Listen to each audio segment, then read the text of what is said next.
Hai semua, Assalamualaikum warahmatullahi wabarakatuh. Kenalin, nama aku Tiara Devi Halindasari. Aku dari mahasiswa UINAS Jember, program studi Tadris Biologi.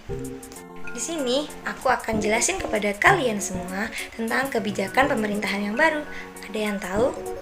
Ya, kebijakan pemerintahan yang baru yaitu tentang regulasi jaminan produk halal, yang dimana ada sertifikasi halal yang didasarkan atas pernyataan halal pelaku UMKM. Nah, sebelum kita lanjut ke proses-proses dan cara bagaimana sih kita membuat produk itu menjadi sebuah produk yang halal, aku akan jelasin dulu ya, apa itu pengertian dari sertifikasi halal. Nah, sertifikasi halal adalah salah satu syarat bagi pengusaha untuk memasarkan dan mengedarkan produk yang dimiliki. Ini sudah sesuai dengan peraturan perundang-undangan tentang sertifikasi halal, yaitu Undang-Undang Nomor 33 Tahun 2014 tentang Jaminan Produk Halal atau JPH. Ya, apa aja sih yang bisa kita jadikan produk itu menjadi produk halal? Nah, produk ini bisa berupa barang dan jasa. Barang itu seperti obat, kosmetik, makanan, minuman, produk kimiawi, produk biologi, produk rekayasa genetika, dan barang gunaan yang dipakai dan dimanfaatkan. Serta produk halal ini berupa jasa. Apa aja sih? Seperti penyembelihan, pengolahan, penyimpanan, pengemasan, pendistribusian, dan penyajian serta penjualan. Selanjutnya yaitu proses produk halal adalah rangkaian kegiatan untuk menjamin kehalalan produk mencakup penyediaan bahan, pengolahan, penyimpanan, pengemasan, pendistribusian, penjualan, dan penyajian produk. Apa saja sih ruang lingkup dari proses produk halal? Yang pertama yaitu ada prinsip dasar PPH, yang kedua yaitu ketentuan PPH, dan yang terakhir yaitu prosedur PPH. Oke, yang pertama yaitu prinsip dasar PPH. Yang pertama, perlakuan terhadap bahan halal yang terdapat pada daftar bahan untuk diolah menjadi produk. Dipastikan menggunakan fasilitas seperti lokasi, tempat, dan peralatan. Terbebas dari najis dan bahan yang diharamkan. Yang kedua yaitu memperhatikan aspek-aspek lain yang berpotensi terjadinya kontaminasi najis dan bahan yang diharamkan terhadap proses pengolahan produk dan fasilitas, termasuk potensi kontaminasi dari hewan dan manusia.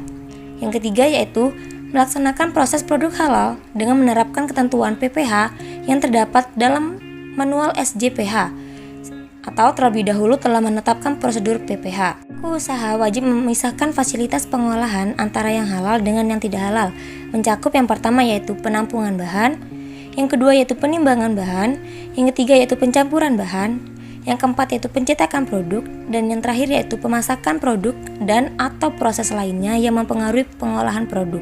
Lingkup yang kedua yaitu ketentuan PPH.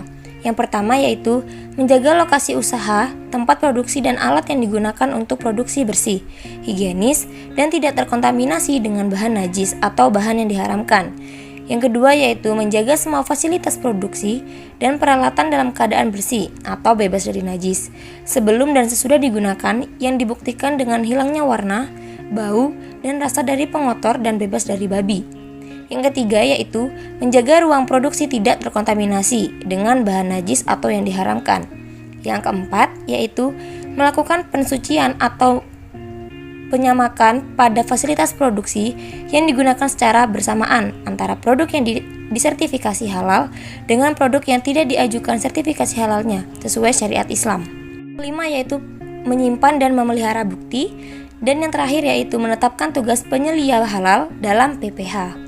Dan ruang lingkup yang terakhir yaitu prosedur PPH, merupakan langkah-langkah yang dilakukan oleh pelaku usaha untuk setiap tahapan dalam proses produk halal, mulai dari penyediaan bahan, pengolahan, penyimpanan, pengemasan, pendistribusian, penjualan, dan penyajian produk.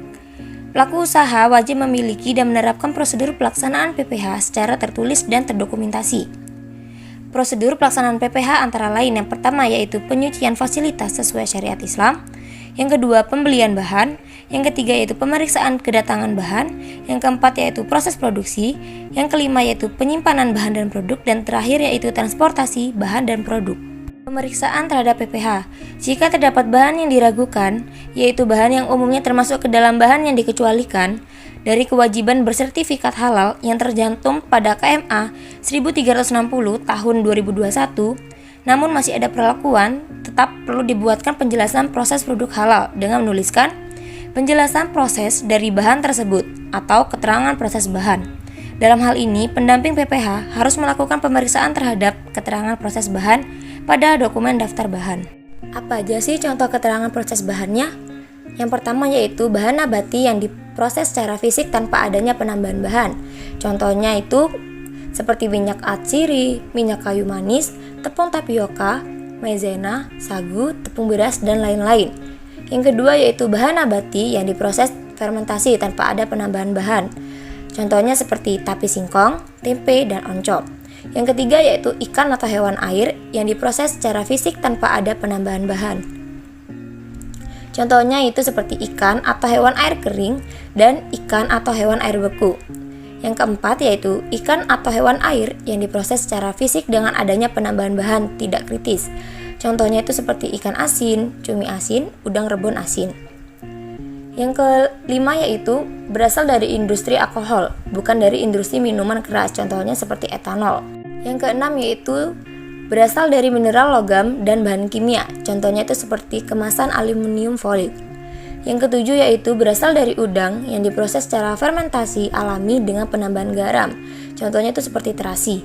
Dan yang terakhir yaitu berasal dari polimerisasi bahan kimia, contohnya itu seperti kemasan plastik.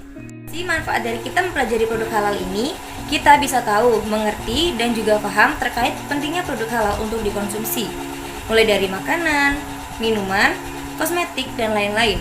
Sebagai umat muslim, kita juga harus melihat dari beberapa aspek terkait barang yang kita gunakan, dan konsumsi harus terhindar dari keharaman. Seperti dalam surat Al-Baqarah ayat 168, yang dimana artinya yaitu, hai sekalian manusia, makanlah yang halal lagi baik dari apa yang terdapat di bumi, dan janganlah kamu mengikuti langkah-langkah syaitan, karena sesungguhnya syaitan itu adalah musuh yang nyata. Sesungguhnya dia hanya mengharamkan atasmu bangkai darah bagimu. Dan yang terakhir yaitu kesan dan pesan saya sebagai mahasiswa biologi, khususnya di mata kuliah keterpaduan Islam ini, yaitu lebih mengetahui lebih banyak mengenai hal-hal atau aspek-aspek yang berkaitan tentang Islam. Contohnya pada proses halal ini, yang awalnya hanya mengetahui oh ini halal, oh ini haram, ternyata butuh proses yang cukup panjang. Untuk pesannya, semoga lebih baik lagi proses pembelajarannya. Terima kasih.